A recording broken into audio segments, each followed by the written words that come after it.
caranya biar kalau kita menyebut nama Allah, kalau kita sholat, kalau kita berzikir itu jadi lebih tenang gitu, lebih happy. Karena sebetulnya orang mukmin itu bahagianya itu ada di dalam hati. Kalau bahasa Ibnu Taimiyah, surgaku itu di sini. Surga orang mukmin itu di hati. Surga kita itu bukan rumah, surga kita itu bukan mobil, surga kita itu bukan pekerjaan, surga kita itu bukan tempat jalan-jalan, tapi semua itu kebaikan, kesenangan. Cuman surga kita ada di sini. Dan ini kita bawa kemana-mana. Jadi nggak susah menemukan surga teh. Aduh, bete nih kenapa nggak bisa jalan? Bete nih kenapa nggak bisa nonton? Bete nih kenapa nggak bisa nyaman di rumah? Bete nih kenapa gampang bete? Karena surga kita bertempat di sesuatu tempat yang sulit untuk kita jangkau. Harusnya itu jadi hiburan buat kita, bukan surga. Sedangkan surga memang adanya di hati. Ada masalah, Allah lebih kuasa, makhluk tidak kuasa. Ada masalah, kita bilang Allah maha besar, masalah saya kecil dibandingkan Allah. Kalau dibandingkan kita mungkin kita lebih kecil daripada masalah. Tapi dibandingkan Allah kita, Allah lebih besar. Allahu Akbar. Kita belajar Allah yang maha memelihara. Kita kan dipelihara Allah, terus ngapain kita khawatir? Kalau gitu gak usah ikhtiar, Ustaz, ikhtiar. Tapi jangan libatkan hati. Ikhtiar itu pakai tangan, pakai kaki, pakai tenaga fisik. Hati gak perlu berikhtiar. Hati itu bertawakal.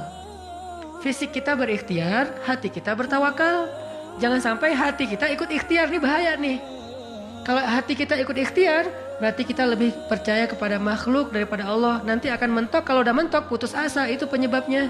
Gara-gara hatinya baper dengan ikhtiar. Ketika jalan-jalan ikhtiar itu tertutup, hati kita jadi give up. Nyerah aja deh. Sedangkan kalau hati kita nggak ikhtiar, dia cuma tawakal. Jalan tertutup, dia masih bilang, Allah maha kuasa. Ala kulli syai'in qadir. Segala sesuatu Allah maha bisa. Nggak mungkin nggak bisa. Tetap. Makanya jangan ikhtiar pakai hati. Ikhtiar pakai tenaga. Hati tawakal babnya. Sehingga tawakal itu amal hati. Ikhtiar itu amal fisik. Kan dalam Islam tuh ada amal batin, ada amal zahir ya. Amal batin hati, amal zahir fisik kita. Ikhtiar amal zahir, jangan dicampur dengan amal batin. Coba teman-teman buka deh surat Hud, surat 11. Kalau ragu tentang rezeki baca nih ayat nih. Surat 11, surat Hud ayat 6.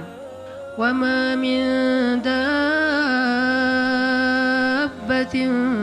fil ardi illa 'ala Allahi rizquha wa ya'lamu mustaqarraha wa mustawda'aha kullun fi kitabim mubin. Tidak ada satu hewan melata pun di muka bumi kecuali Allah menjamin rezekinya. Ini amalan hati nih. Ini ayat untuk menguatkan hati kita, bukan menguatkan fisik. Tapi biasanya hati kalau udah kuat, fisik ke bawah. Kan kata Nabi kalau hatinya baik, yang lain ikut baik. Kalau hatinya buruk, yang lain ikut buruk. Jadi kalau hatinya udah give up, pasti fisiknya jadi lemah. Kalau hatinya tough dan masih punya belief ke Allah, masih punya harapan, maka fisiknya juga akan kuat. Wa ma min dabbatin fil ardi illa 'ala Allahi rizquha wa ya'lamu mustaqarraha wa mustawda'aha. Allah tahu di mana rezeki kita disimpan. Allah tahu kemana kita akan membelanjakan rezeki itu. Semuanya tertulis di dalam kitab yang jelas. Allah yang tahu. Allah yang menjamin. Gak ada yang gak dijamin rezekinya. Makanya saya pernah cerita tuh dulu di mall sebelah. Saya sama istri habis kajian di sini atau sebelum kajian di sini, sebelum maghrib sempat mau belanja dulu. Belanja di supermarketnya di bawah, lantai bawah. Dari lobi kita mau ke bawah itu cari eskalator kan ya. Belok kanan cari eskalator. Ternyata salah ngambil jalan. Kita habis belok kanan langsung belok kiri. Harusnya kalau belok kanan lagi sekali lagi langsung eskalator turun tuh. Pas karena kita belok kiri, akhirnya kita muter. Gara-gara muter, ngelewatlah sebuah stand baju kaos yang lagi diskon. Wih, diskon 50%. Akhirnya saya sama istri masuk. Ternyata lucu-lucu juga buat anak gitu. Alhamdulillah akhirnya kita beli 2 helai. Baru setelah itu kita jalan lagi cuma beberapa meter masuk eskalator turun. Siapa yang telah menggerakkan kaki saya sampai salah jalan? Sehingga saya harus muter dan akhirnya masuk ke stand itu. Alallahi rizquha. Allah yang menjamin rezeki. Kayak gitu cara Allah menskenariokan. Kalau saya ngambil jalan kanan mungkin saya nggak akan masuk ke toko itu. Berhubung saya ngambil jalan kiri akhirnya muter, masuklah ke toko itu. Allah punya banyak cara. Kenapa kita khawatir dengan stand orang lain yang mungkin lebih dekat ke pintu, lebih dekat kepada stage yang di tengah kalau bikin event segala macam. Kenapa? Kita udah ikhtiar dapatnya cuma ini. Kayak lagi ada event, kayak apa festival gitu, kayak ada bazar. Kita punya banyak stand. Stand kuliner kita paling pojok, dekat toilet. Stand kuliner teman-teman kita tuh paling depan. Dan di situ stage banyak acara tausiah segala macam. Oh kayaknya di situ lebih laku. Belum tentu juga. Bisa jadi pada waktu itu banyak orang yang sakit perut atau apa akhirnya ya lewat. Aduh ini kayak seru juga nih di sini nih, makan di sini, nggak usah jauh-jauh sambil nunggu makan. Allah yang punya cara. Saya kan pernah cerita kesasar sampai ke Cirebon.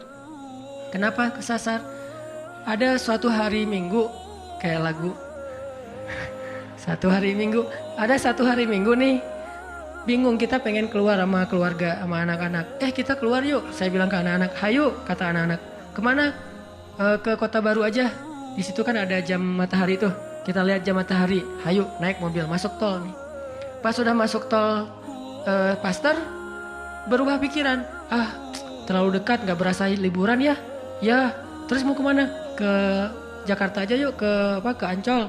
Ada pantainya. Oh ayo ke Dufan. Jalan akhirnya nggak jadi belok pada larang, lurus. Niatnya ke Ancol. Sebelum Cikampek berubah lagi pikiran. Ancol mah pantainya gitu-gitu aja ya, udah pernah ya. Terus gimana dong, cari pantai baru deh yang di daerah Indramayu, Cirebon gitu. Siapa tahu ada yang lebih bagus yang masih virgin. Boleh, keluarlah Cikampek. Waktu itu belum ada tol Cipali ya, keluar Cikampek. Akhirnya nyisir Subang, Indramayu, nggak dapat pantai yang kita nyaman nih. Berhenti sebentar, nggak nyaman ini banyak sampah. Akhirnya jalan lagi sampai dari pagi keluar asar makan empal gentong di Cirebon. Siapa yang mendatangkan saya ke warung empal gentong itu? Pas kita masuk, orangnya bahagia banget gitu.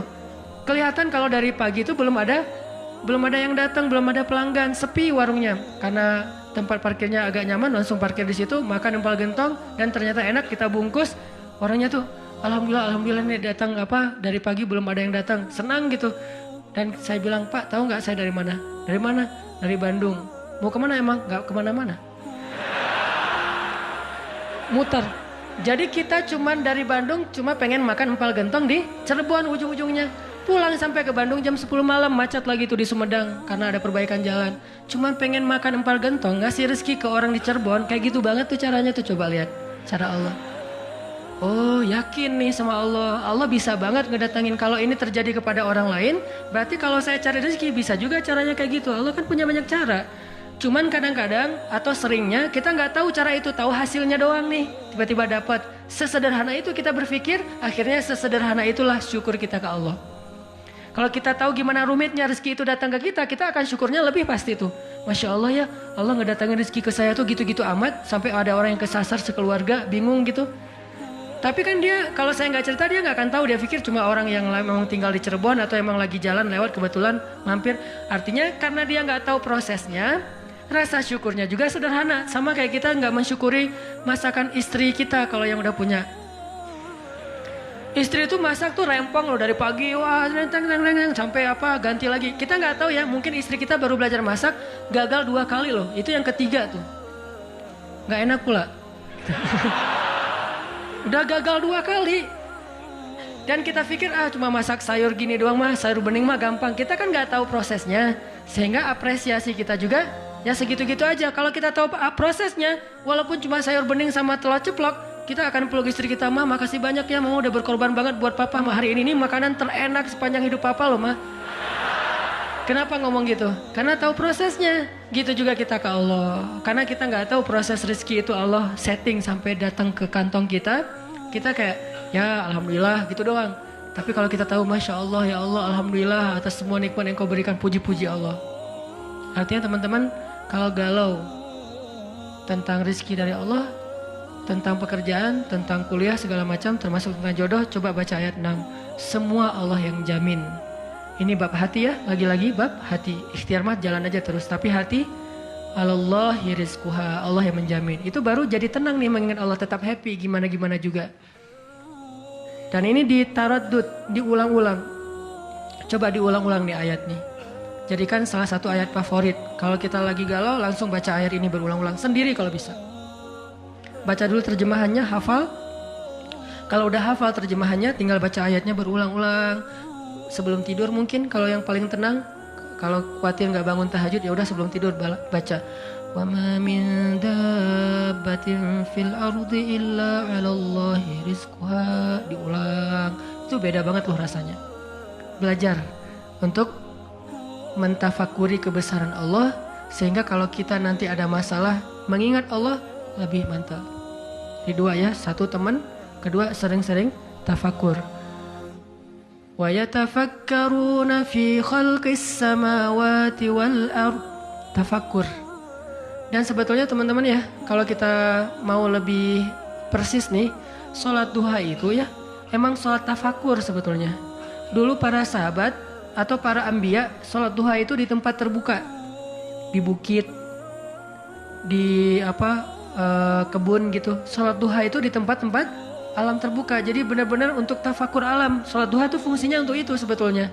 Walaupun boleh banget dilakuin di dalam ruangan, di masjid, di rumah, di kantor. Boleh banget di kampus. Tapi kalau kita ada kesempatan sesekali coba deh. Sengaja ngapain touring ke atas misalnya ke Lembang pengen duha. Dan duduk sendiri, jangan berjamaah. Bukan gak boleh, boleh aja sholat sunnah berjamaah. Cuman kali ini kita pengen menyendiri aja berdua sama Allah. Duduk, ngomong sama Allah, ya Allah, jangan biarkan saya berputus harapan kepada Engkau. Jangan biarkan saya berputus asa dari rahmat-Mu. Bimbing hati saya ya Allah, tolong saya dalam masalah ini. Engkau maha kuasa, siapa lagi yang bisa nolong saya selain Engkau. Ngomong kayak gitu sama Allah, yang romantis, yang akrab gitu. Jangan sampai kita ngomong ke Allah tuh kayak orang gak kenal. Cuman copy paste, Rabbana atina fid dunya hasanah fil akhirati hasanah wa qina azabannar. Amin. Udah kayak nggak kenal gitu. Ngomong sama Allah itu akrab, ngomong ya Allah, gimana nih? Saya ada masalah kayak gini, curhat sama Allah. Itu beda loh. Kalau itu kita coba praktekin, saya yakin asal sesuai dengan cara-cara tadi tuh sendiri, alam terbuka, curhat sama Allah, ingat kebesaran-kebesaran Allah, insyaallah bidzikrillah tatmainnul qulub, tenang banget tuh hati. Saya kadang-kadang mempraktekkan itu walaupun nggak di alam terbuka banget tapi minimal mencoba untuk menyendiri gitu. Rasulullah kalau lagi ada masalah sama keluarganya menyendiri di masjid kan, duduk di mihrab berzikir pada Allah, ya Allah, ya Allah, Engkau lah yang maha penyabar, saya tidak sabar. Terus curhat sama Allah, kayak anak pulang curhat sama ibu, gimana rasanya? Kan tenang kan? Kayak kita curhat sama teman pasti beda. Cuma emang yang paling indah curhat sama ibu atau sama ibunya anak-anak. Itu beda banget tuh. Nah harusnya kita curhatnya ke Allah kayak gitu tuh. Tapi jangan bilang mah, tapi angkat tangan salah. Bukan mah, ya Allah gitu. Allah dipanggil mah, jangan. Karena terlalu menjiwai pengen punyanya. Sadanan mah ngebully wae. Tapi benar loh teman-teman. Saya tuh membuktikan kata Allah setengah agama itu benar. Agama itu rasanya hati kita itu kayak belum sempurna sebelum ada Dia. Jadi gimana pun solehnya tuh kayak ada yang kurang gitu. Apa ya yang kurangnya di hati saya ya? Apa ya? Ternyata namanya belum tertulis, nggak jelas juga namanya siapa gitu. Kalau udah ada itu beda banget. Curhat, ngobrol, jalan, dan kalau dia orangnya soleh pas lagi galau dia yang langsung mengingatkan kita. Kalau perlu dia yang membangunkan kita, tahajud berdua yuk, ayo tahajud berdua. Jangan panjang-panjang ya baca ayatnya, ya siap lah. Kalau dia request kan siap ya, bacanya jangan panjang-panjang.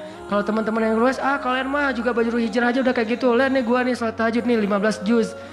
Luar biasa ya. Kalau istri biasanya lebih kasih sayang. Kasihan nih istri saya seharian capek nungguin sambil tidur-tiduran gitu. Nonton TV gitu, capek dia, kasihan seharian nonton TV teh. Itu teman-teman, mudah-mudahan kita bisa ngambil 2 trik tadi cara biar lebih tenang, happy kalau mengingat Allah. Satu, memang butuh teman yang mengingatkan kita, bukan kita ingat sendiri. Yang kedua, banyak-banyak membaca, mentafakuri, mikirin tentang Allah itu emang maha kuasa. Salah satu materinya surat Hud ayat 6 tadi tuh. Makin kita yakin sama Allah, begitu kita ingat Allah, itu makin lebih ngaruh ke hati kita. Tapi kalau kita nyebut nama Allah nggak yakin, cuma insya Allah, ya Allah, subhanallah, masya Allah, nggak ngaruh, cuman zikir doang, cuman lisan.